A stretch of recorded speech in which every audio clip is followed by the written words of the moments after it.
Whether you are thinking about becoming a restaurateur or you are already in the business, Michael Politz has written a must-read, The Food and Beverage Magazine's Guide to Restaurant Success.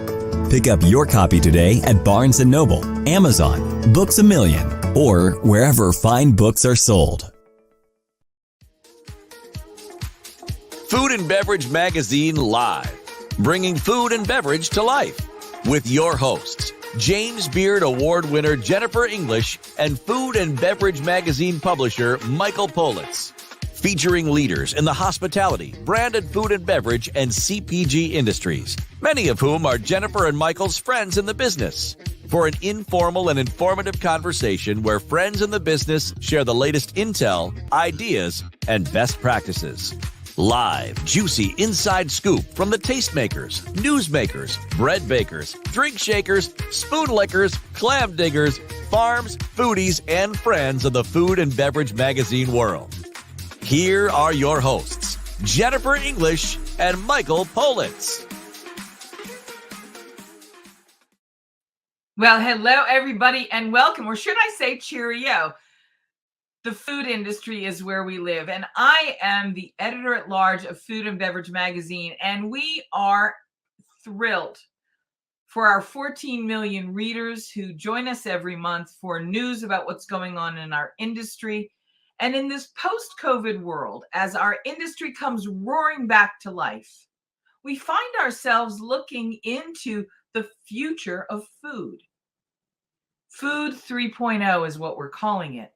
And as we do, we're imagining how all of the innovations of things we learned and grew to love during the COVID experience, having deliveries come to our house, ghost kitchens, cloud kitchens, having people understand who we are and delight us in our own homes, as well as honor that the world is in a different place today. But didn't we all miss being together? Didn't we all miss the experiences of not only being together, but of going to places and having adventures and tasting new things? One of the things we've seen emerge is our hunger for experiences.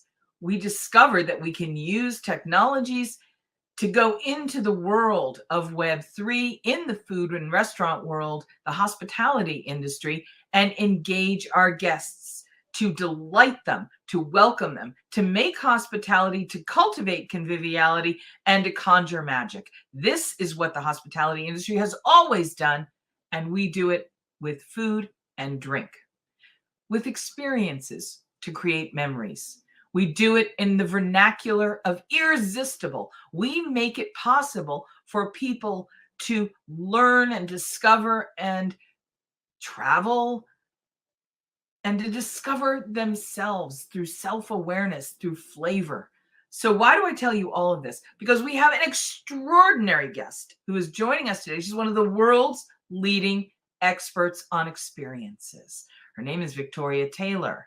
And her company, she is the founder of Victoria Taylor UK, is here to talk about how all of us can appreciate where we're going in the world of food and hospitality, and in particular, how experiences, whether it's the experience of sitting in a seat in a restaurant as we used to know it in Food 2.0, becomes something else in the future of food in Food 3.0.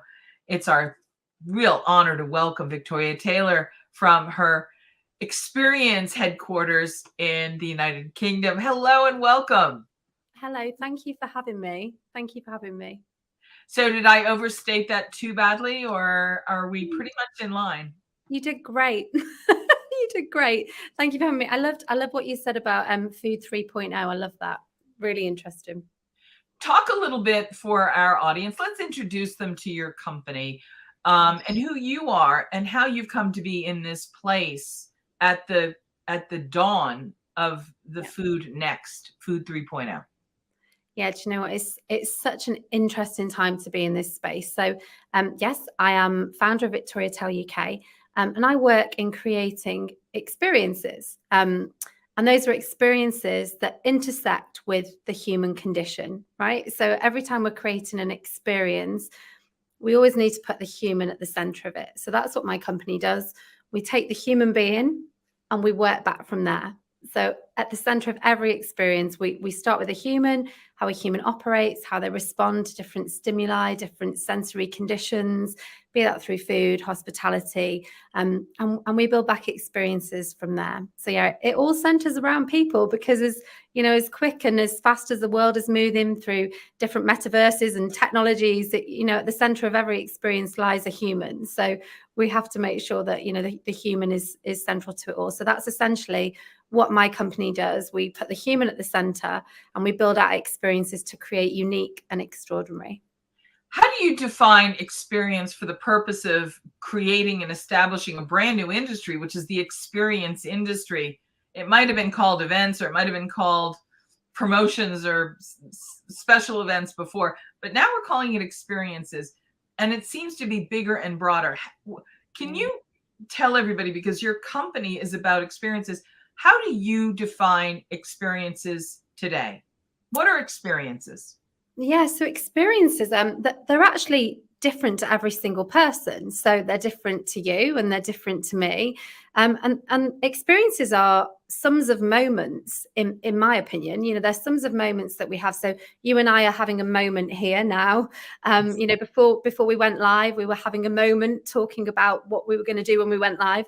So there are some of moments and curated moments that, again, intersect with the human condition, and we create something. So it could be we create a condition for magic to happen. So I would say, in the simplest form, for everybody listening, is that experiences are a series of moments in a series of moments of a human being's lifespan. So when anybody goes into a restaurant, for example, they have previously to that experience had many other experiences in their lives. Yeah. So those could be graduations, birthdays, and then there's contextual experiences. So the experiences that they've had in that day. It could be that prior to going to that restaurant, they lost the car keys, or they had a promotion, or there were all of these different experiences and moments that happened in the day prior to that restaurant experience. And then there's world experience. So the pandemic, for example, the war, very sadly, that's happening in the world right now. There are so many different moments that are spinning round, and they all spin around on these axes around the human being. And what we're trying to do is, we're not just creating an event, we're trying to create something that matters. So experience is creating something that's meaningful amongst life experiences, contextual experiences, and world experiences. I just want to make sure I understand, because I love that description. Thank you.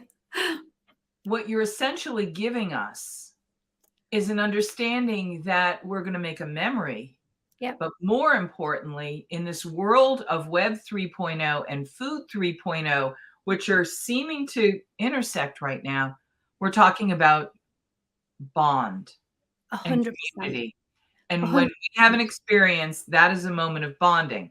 Why do we think this is worth having this incredible conversation with you, and why we thought it was so important to bring you here? Because everybody on every project right now is saying community, community, community. But you cannot have community without bonding. And 100%. bonding comes through an experience of some kind, whatever that is. And that's why I thought it was really important to come to you and say, teach us a little bit about how to be in the experience business, and how we can, as restaurateurs, as brands, take something from this and say, I'm a host, and I am hosting these experiences, because these people that are coming in these experiences are my guests. And fundamental to experiences on our end, Food and Beverage Magazine, and Michael wrote the book, Food and Beverage Magazine Guide to Restaurant Success. We really all have the fundamental foundational duty as hosts to delight our guests.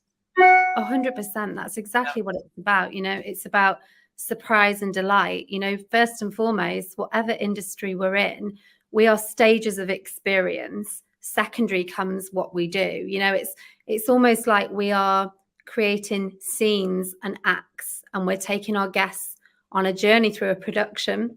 whether that's through food, hospitality, beverage, whatever it is. But you're absolutely right. It's those bonds that we create in those moments where all of these different spinning conditionings are happening to create meaning with the human being right in the center of it all. Talk about trending in terms of experiences right now.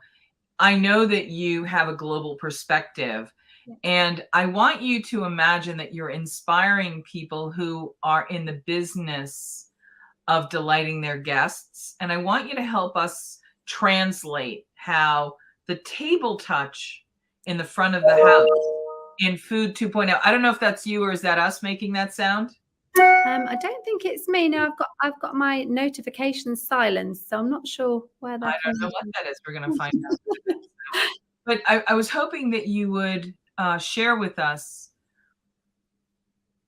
if it took place in a restaurant in Food 2.0 in the front of the house with a table touch from the chef, how can it take place today in your world of experiences? How do you bring chefs in restaurants with their guests or brands and their customers to life?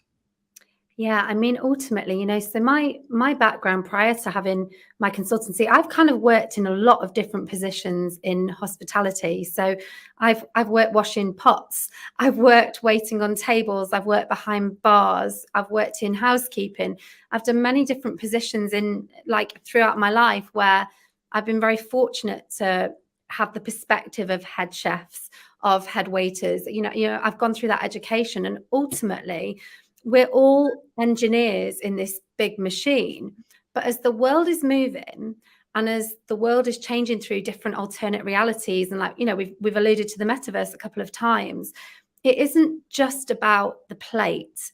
It's about plate to palate, so it's from plate to palate, and it's about what's on the table. It's not just about what's on the plate, it's what's on the table, what's happening around the plate, not just what's happening on the plate. Because, very often we center dining around what is on the plate, what's on the dish, what are we tasting, which never needs to go. That's central. Of course, we're talking about dining, we're talking about food. But what's happening around the plate? What are the sensory experiences that somebody is having outside the food that they're eating? Is there something interactive happening on the table? Is there a theatrical production around it?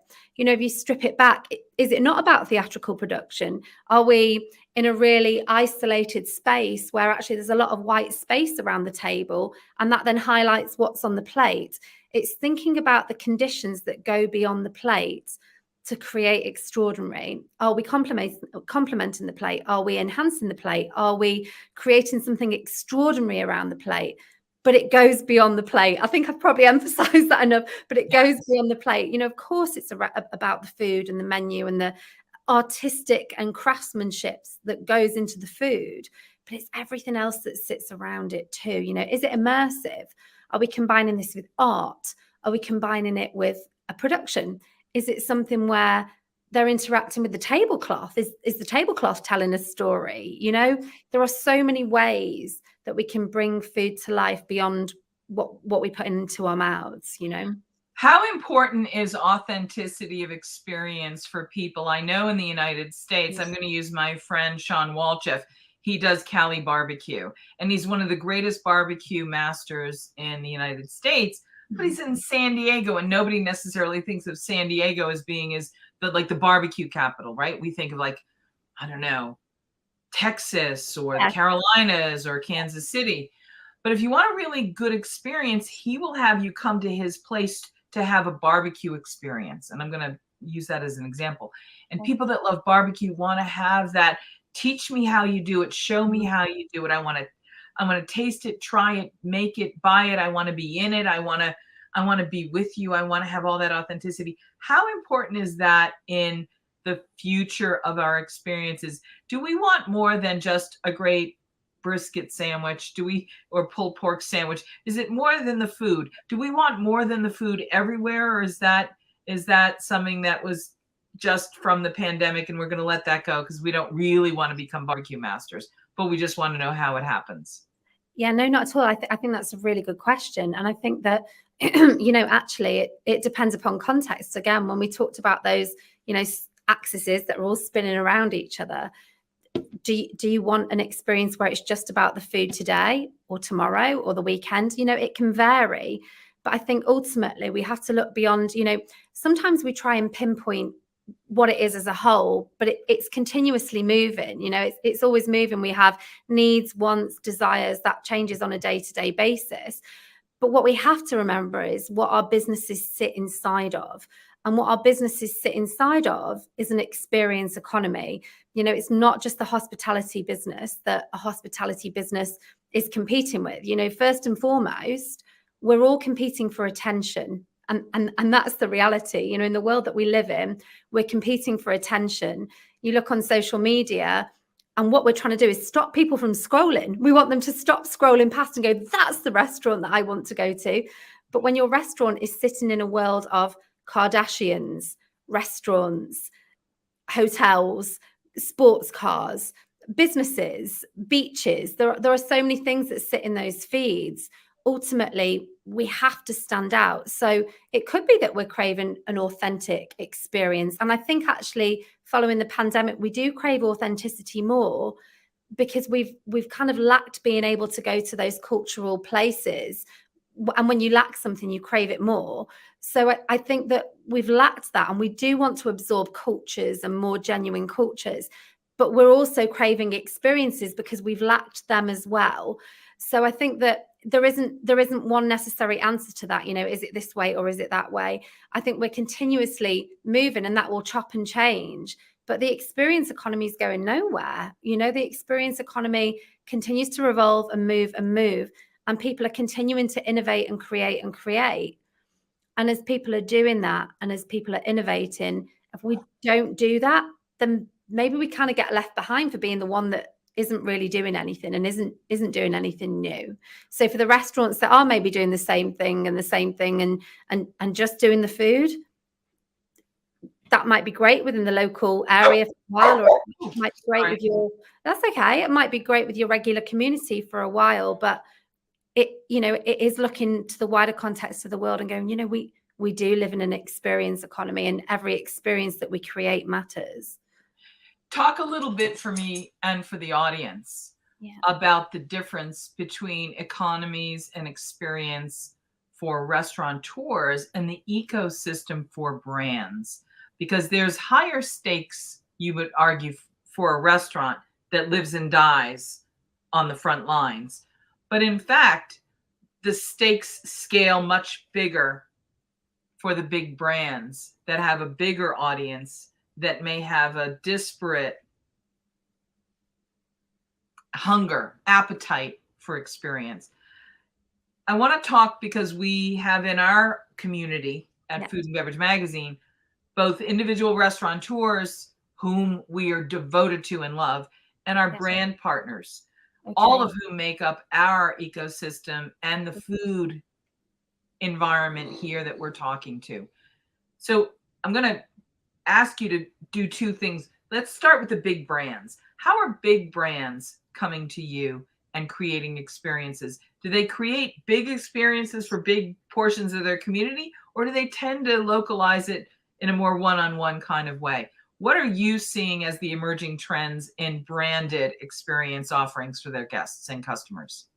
I actually see it as very varied. That's such an interesting question, because again, it's varied. It depends on the project, the purpose. It could be that some big brands are like huge luxury leaders, are really nurturing small communities of their VIP clients. So their highest end of clients, where they're really nurturing them with more intimate, really exclusive experiences.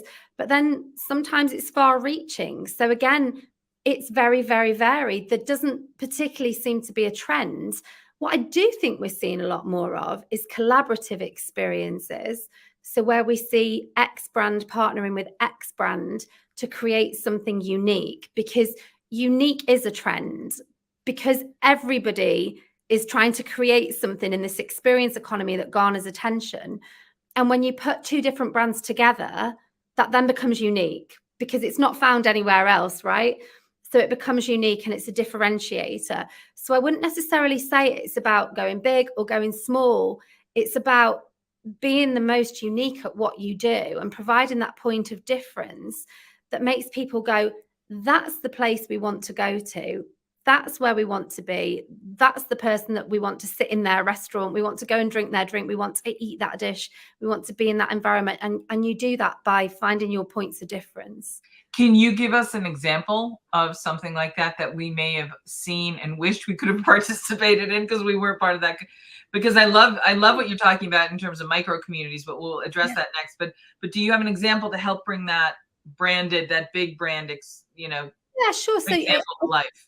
yeah, I mean, if you're talking about like a collaborative experience, gosh, we're seeing them all over the place. A really good hospitality one actually was the Burberry takeover of the poolside at the Good Time Hotel in Miami. That was a really great one, luxury brand with actually not another luxury brand. So it was it wasn't luxury partner with luxury. It was luxury partnered with, sort of a more accessible brand, but it made it accessible to people. It made the community accessible. So it perhaps gave people that couldn't necessarily afford Burberry the access to be seen in that environment with Burberry, in that Good Time environment, in the hotel via the poolside, whether eating popsicles from the Burberry branded cart around the pool.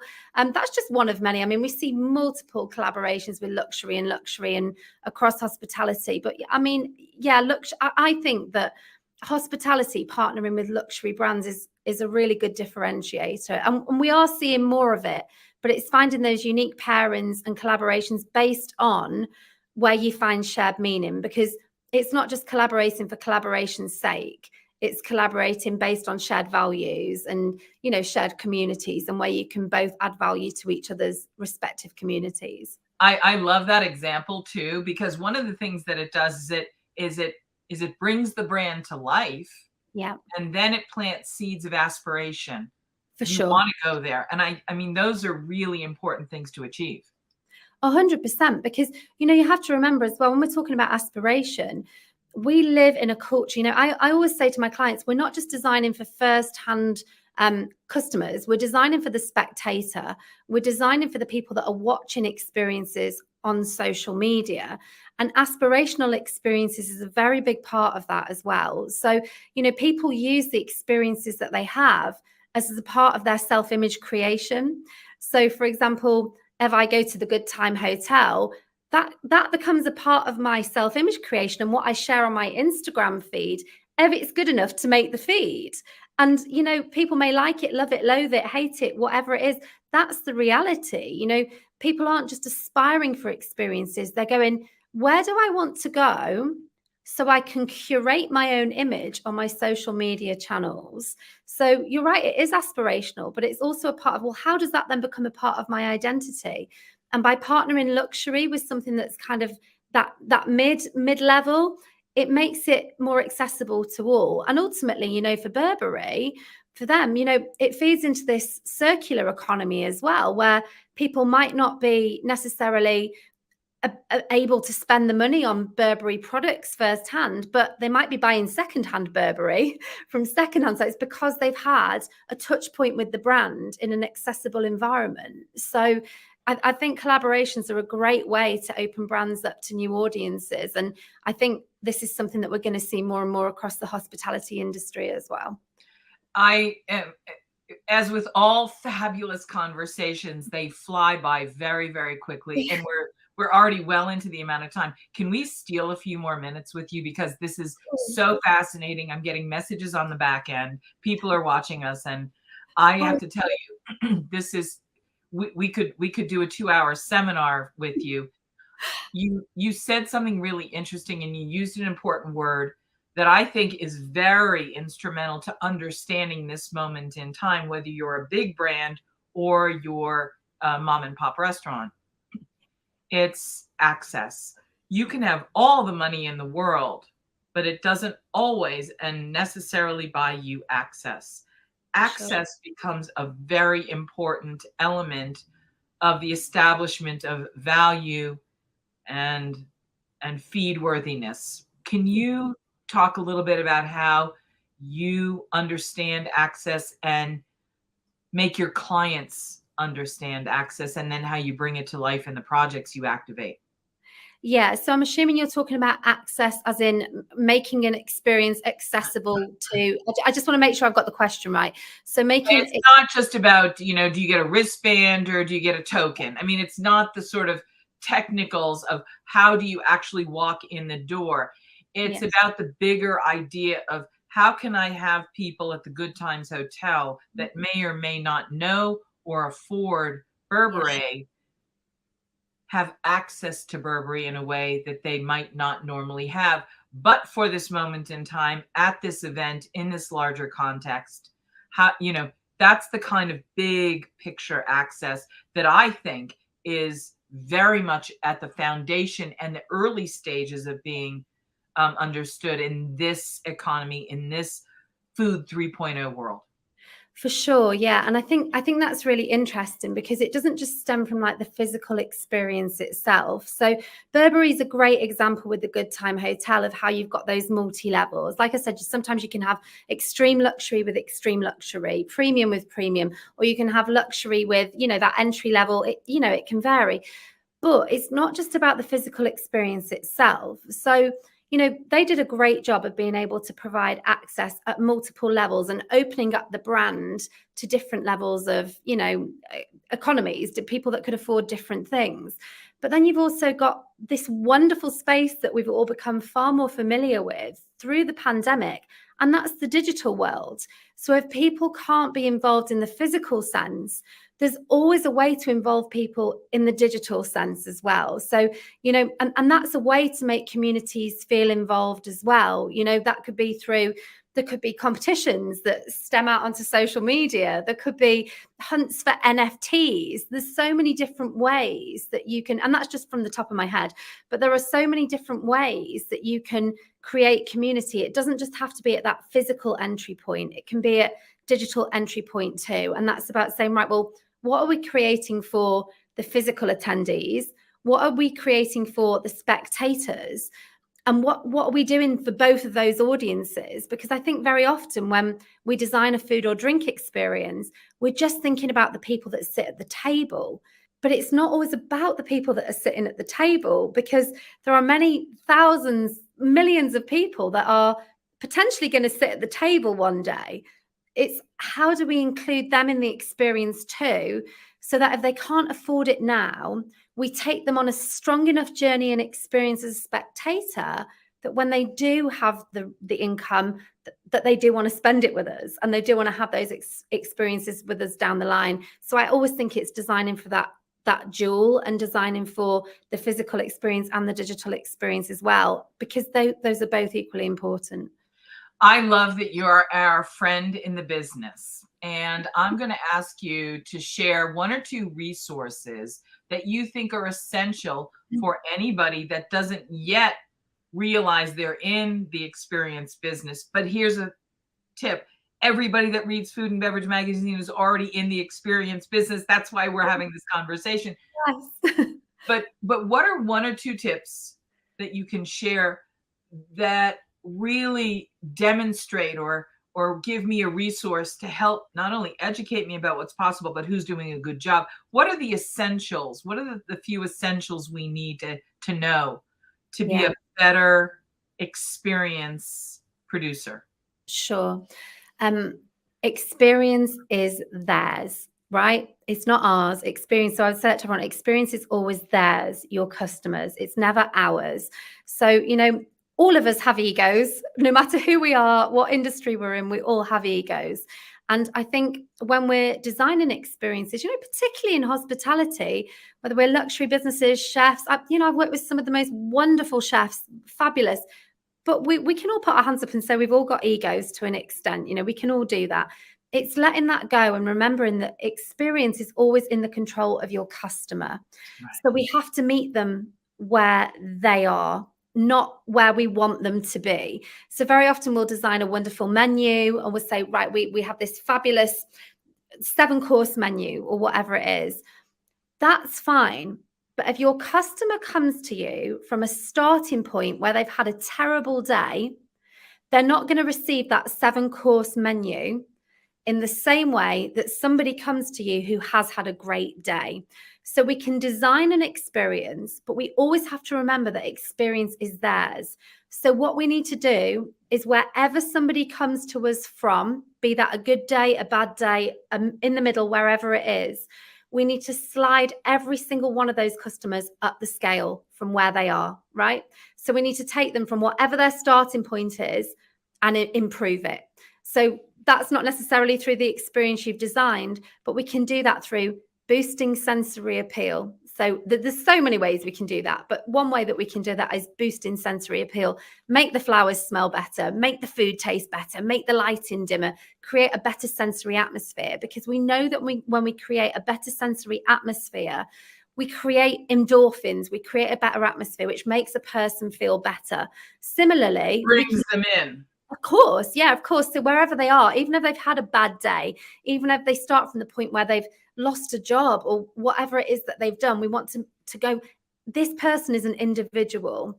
This experience is never going to be received the same by every person that comes to it. They all come from different starting points. So we have to remember that experience is theirs and that every customer comes from a different starting point. And no matter what our experience, we have to slide them all up the scale. So when they come away from our experience, they feel elevated and that they've had an improved experience from where they were. When you say that to me, I am so jazzed about how many people are going to start thinking about how they're going to renew the thinking they bring to what they do next for their guests. Where does somebody start if you're a mom and pop restaurant or a big brand in really elevating their approach to experience? I think there's two things. It's like experience design and then there's service design as well, right? So we've got like what's the experience we're creating and then how are we delivering it? So, ultimately, if we're in hospitality, service delivery has to be impeccable as a minimum. If we're not in the business of being great at service delivery, then we might as well stop, because that's the hospitality industry through and through, right? And then I think it's going, what does the world need and want most that I can uniquely provide? We all work in a hospitality industry. We can all produce whatever we can produce, but it's like, what can I most uniquely provide? And that would be the starting point. What is my differentiator? What am I really good at? And what does the world need most right now? And start from that point. And we can go on and on and on. But if you're asking me for a really basic starting point, what does the world need most? I love that. I think that's so fantastic. In terms of fashion and trends, they go in cycles. Yeah. Pantone this year said that their color of the year was a color called Very Perry.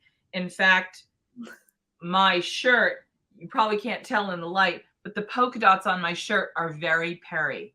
So it's a very on trend. Yeah.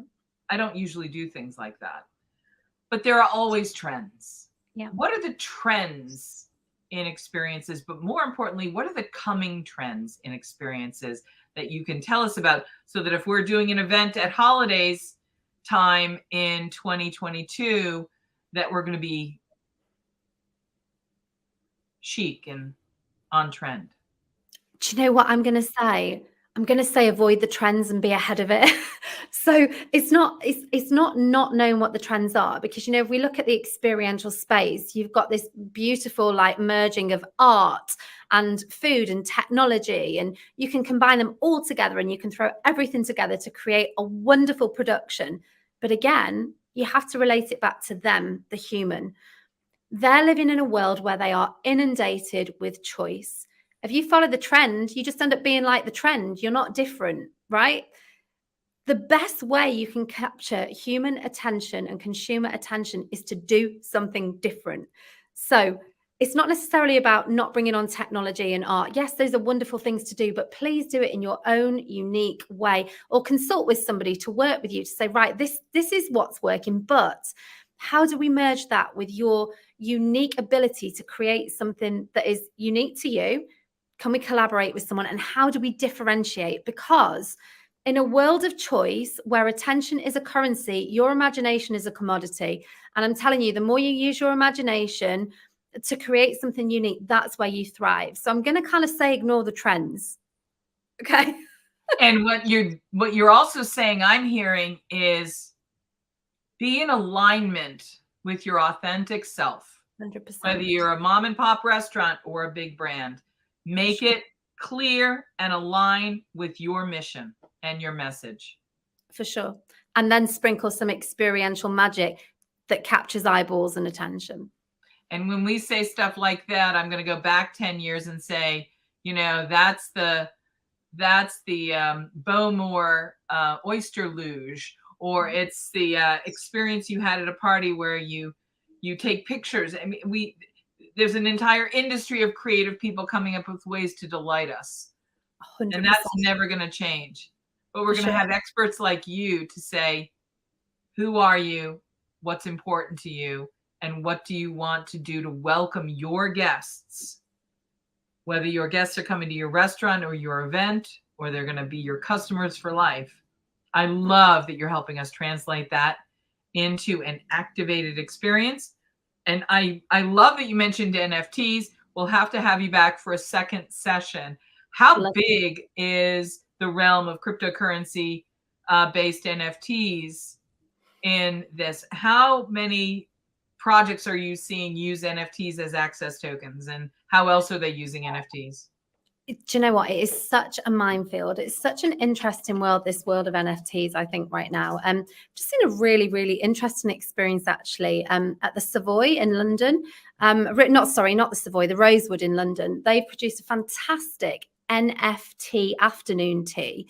And they've done it really, really well. So what they've done is they've produced these kind of Salvador Dali inspired cakes as a part of their afternoon tea. And within one of the cakes is like a QR code. And as part of that, guests can scan the QR code, and then all of a sudden, through AR, they've got the whole aviary around filled with butterfly. I move a lot, don't I? They've got the whole aviary filled with butterflies. But as a part of that as well, they've released a certain number of NFTs that people who have experienced the afternoon tea can collect. So they're very exclusive to the people that have had that specific afternoon tea. I think that's interesting. I also think something that could be quite interesting is something which is called POAP, which is Proof of Attendance Protocol. And essentially, it's like a token that sits on the blockchain that proves that you've attended something. So it proves that you've attended an event or something, for example. So I think this could be a great way for restaurants to incentivize people to come back. So it could be that restaurants create a very experiential, high-end, beautiful dinner. And for everybody that attends that dinner, whenever it's run over a series of dates, that they collect their token, their POAP, and that goes onto their blockchain record. So it shows that they've been there for X event and they've had this special dinner at this particular restaurant. And then the restaurant can use that as an incentive, the more that they collect through these different dinners, to pull them back for different rewards and incentives. So I think that's a great way to encourage repeat business. And that's a great way to use this type of technology. But at the moment, none of us are experts. The whole NFT world is a minefield. We're all navigating it. We're all trying to figure it out. We're all trying to find ways to innovate and use them effectively within the space. And so I think, again, it is just kind of navigating the space, looking what people are doing, and not always necessarily jumping on something immediately, because sometimes the people that jump on things immediately fall very quickly. So I think it's kind of being innovative enough, but also considered enough to go, is this on brand for us? Is this consistent with us? Does this work? And let's give it a go. But I always say, better to try and fail and try again than to not try at all. So I definitely think we should be dipping our toes into those waters. And by the way, POAPs are big in the States. Okay. They're less big in the UK.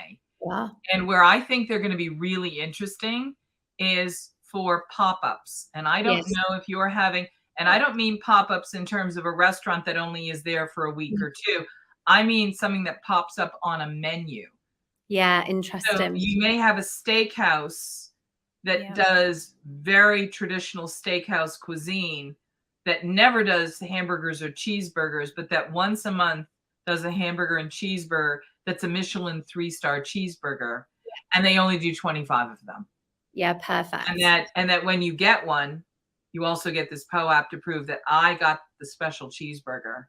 For sure. And there's going to be a collectability, but again, I'm going to point out that is access. It is. Yeah, it is. It's access. And it's also that aspirational.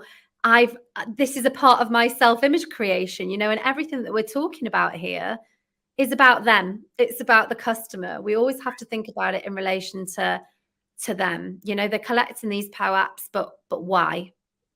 And the why is because it forms a part of their identity. Because it's the same reason I wear this limited edition sneaker, the limited edition anything that I have. It's not that I have the money or I don't have the money to buy the Birkin bag from Hermes. I can have all the money in the world, but I may be on the wait list for it for 12 years. Yeah, exactly. You can have the money, but you can't get the bag. Exactly. 100%. I love that. When it comes to food, you can have all the money in the world.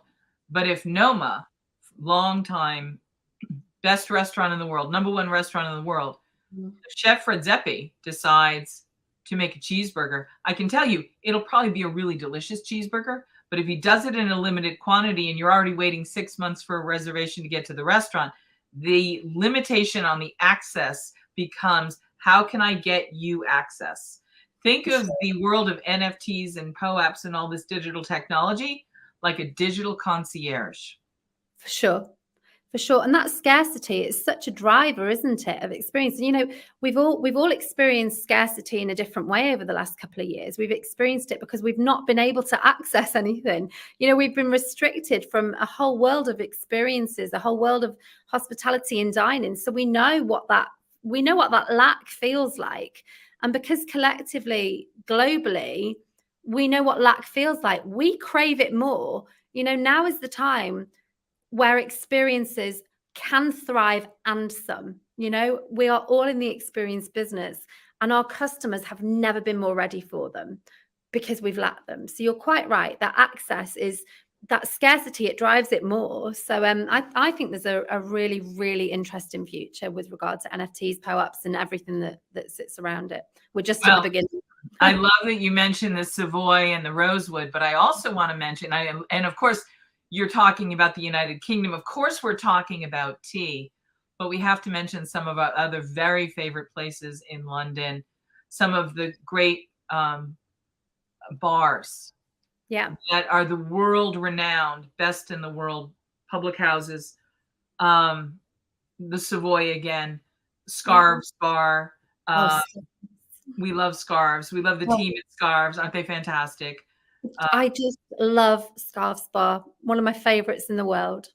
Yeah. And I don't know where you take your guests to have experiences. I don't know if you want to get immersive in rum and go to Black Parrot, or you go to these places that are so quintessential to an exquisite experience, because whatever they do it. Well, and this is how I want to finish up with my favorite word. I have 2 favorite words, convivial, but irresistible. How important is irresistible in creating experiences today?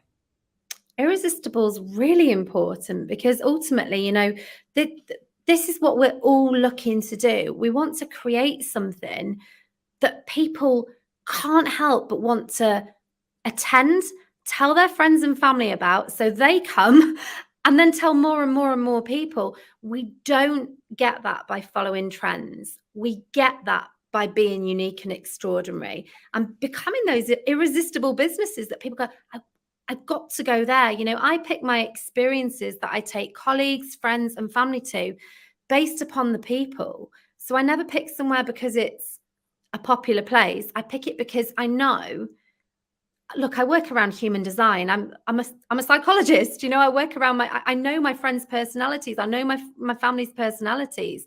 I know when a person goes to a place, how they're going to interact with it. And for me, that's everything. And that's what makes something irresistible. What's irresistible to one might not be to another. So it's where human condition meets experience in that condition. And that's when magic happens. I can't tell you how much fun. I know you thought that that this was maybe we were going to go 20 minutes. We've doubled that, and we could double this again. This has been so fast and so fun. You've been so incredibly generous. I cannot thank you enough. I hope everybody that's joining us, their wheels are turning because we're all in service. Let's find out. The most important element of all of this is our business is a service business. We are in service to our guests, and now more than ever, hospitality and welcoming, making you welcome at our table, see you, hear you, you matter. I get it. I want to give you those things, and you have just opened up a world of consideration for us. I can't thank you enough. Thank you for having me. It's been great talking to you. This has been super fun. If people want to, and by the way, do you do things outside of the UK, or are you just, as your name suggests, focused on the UK? No, that's just based on the location. I work all around the world. I do stuff in the Middle East, US, Europe, all over the place. Yeah. I have to give you a tip. There's a brand new bar in British Columbia, in Vancouver, in North Vancouver, called the Copper Penny Distilling Company. It's brand new, and if you don't know it, wonderful. Thank you. It's Scarves Bar worthy. Oof. That's taken me in immediately. Thank you. I just want to put it on your list.